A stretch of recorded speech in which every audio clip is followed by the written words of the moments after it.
कवितेचे नाव आहे पुस्तक। पुस्तक म्हणजे खळखळणारे झरे, पुस्तक म्हणजे खळखळणारे झरे, माहितीचे आदान प्रदान करणे हेच त्यांचे काम खरे।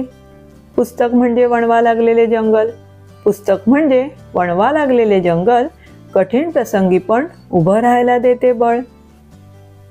पुस्तक म्हणजे गोड गुलाबी थंडी धो धो पाऊस, पुस्तक म्हणजे गोड गुलाबी थंडी धो धो पाऊस, कवितांमधून ऋतूची ओळख देण्याची भारी त्याला हौस।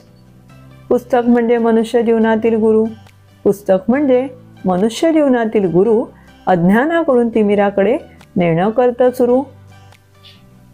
पुस्तक म्हणजे पावसाळ्यातील इंद्रधनुष्य, पुस्तक म्हणजे पावसाळ्यातील इंद्रधनुष्य, आयुष्यात रंगांची उधळण करणारे अजब साहित्य। पुस्तक म्हणजे इतिहासाला जिवंत ठेवणारे अस्त्र, पुस्तक म्हणजे इतिहासाला जिवंत ठेवणारे अस्त्र, फेसबुक व्हॉट्सॲपमुळे मागे पडू लागले आहे हे शस्त्र।